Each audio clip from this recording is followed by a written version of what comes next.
So, i-on na to. Yan. So, nawala ang mode.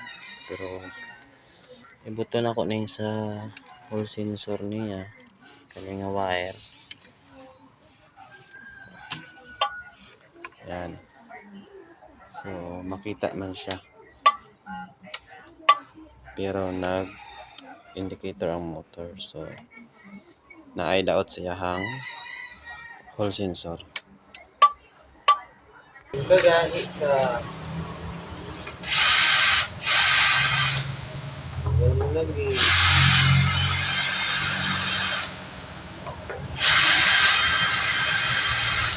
Nakalak-type niya siya. Nakalak.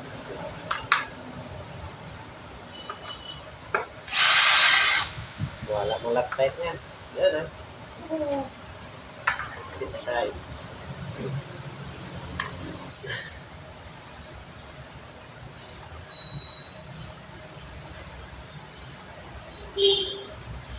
Ayan. Tumog na natin. Pwede kung kaya. Pag hindi, nice. Nice.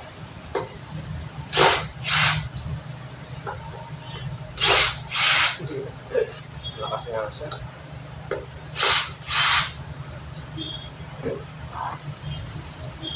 Ang lupit.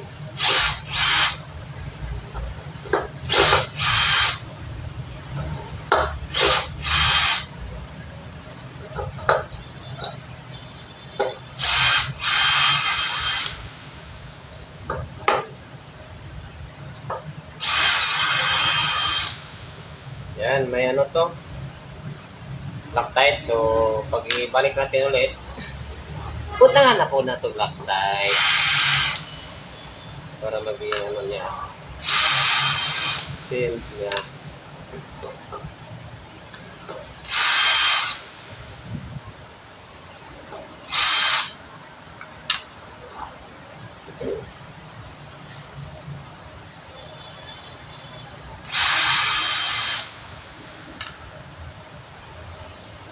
Nasa 10 tornilyo ito mga lodi.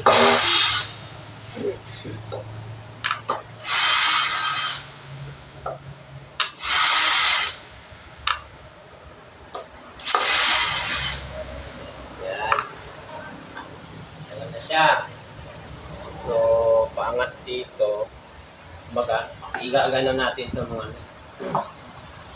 So, mas maganda kung may kahoy. Yan lang. So, try natin. Yan mga LEDs. So, kinis ito. Para hindi madamage yung thread niya dito. So, ganito lang. Dandahan lang. Dapat pantay. Balance siya. Ganon. Ganon. Medyo matigas to. Kaya, kawawa yung kahoy. Tigas na ito. Sa dandahan lang. Huwag i-force kasi mababasag yung cover niya. Ground ko nakaangat na.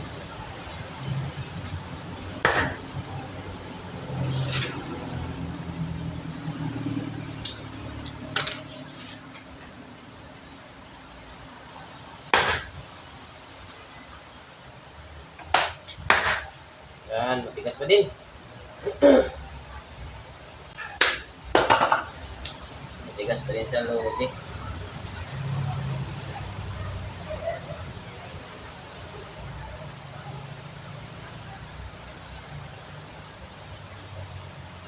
Ito may ano to, bearing. Ito yung cover niya. So, ano niya, tatanggalin natin.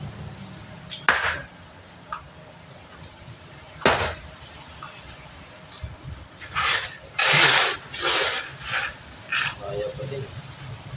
Try natin sa semento LEDs. Yun mga LEDs, natanggalan natin. So, bagong bago pa ito load eh. Yan yung ano niya, full sensor niya, tatlo yan.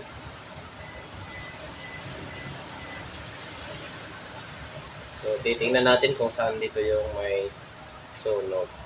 Pero, maganda mapalitan to lahat. Para isa na yung pagtanggal. Alright. May pisa na tayo. Ayan. So, yung pisa na binili, ano to, ang number nito, sobrang liit, diba, di makita. So, yung number nito, basahin ko na lang. 31443610. So, ito yung transistor. So, dito yan nakakabit. Ganyan, mga loads. So, dito yan ilalagay tatlo. Okay, so try natin ikabit. So, ito yung luma, binaklas ko na. So, pag baklas ko, sira siya agad. So, ikabit ko muna mga loads. Alright. Ayan mga loads, naikabit na natin. So, sa pagkabit nito mga lodi, may guide naman siya. So, kung saan yung may number, yan. Yan, makita nyo. So, mayroon siyang pa-slide. Kasi dito may pa-slide din siya. So, nakaharap dito yan sa labas lodi. Para hindi kayo magkakalito yan. Yan lang yan siya. So, ilagay natin. Tapos yung wirings niya. So, bago nyo baklasin, dapat pinicturean nyo muna to. Kasi may kulay yan. Oh. Itong tatlo, ito yung sa ano niya, transistor. Tapos, ito positive, negative yung sa supply. So, yung tatlo, okay lang na magkabaliktad kasi hindi masusunog to. Pero kung ito yung magkabaliktad, sunog yan. Okay, so ikabit ko muna. Ayan ang mga loads na ikabit na natin. So, positive, negative, tapos green, blue, at saka yellow. Tapos, dito nilagyan ko ng shoes glue mga loads, super glue. Para hindi siya magangat. Okay, so actually isa lang sira nito tapos pinalitan ko na lang lahat para hindi na paulit-ulit yung pagbaklas. Baka may sira nito or baka may defect na siya ng konti. So isauli ko na siya sa buo. Gagamit tayo ng gasket maker nodi. So ito na may lagay natin dito. Palibot yan para hindi makapasok yung tubig. Alright, let's go. Lagay muna natin. So ito mga loads, yung sa magnetic niya, so nilagyan ko ng cover para hindi siya mapasokan ng mga alikabok kasi magnet to eh. So ito yung magnet niya lodi. So ito yung iwasan natin na masira loads. Okay, so ito yung pinaka-importante. Yan. So tinakpan ko siya habang inaantay ko itong pyesa kasi in-order pa namin to. Okay, so ikakabit ko na yon dito. Install na natin yung napalitan ng transistor. Alright.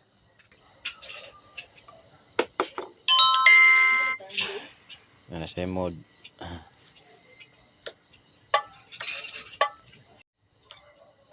Ano yung mode oh. I-mode na ni.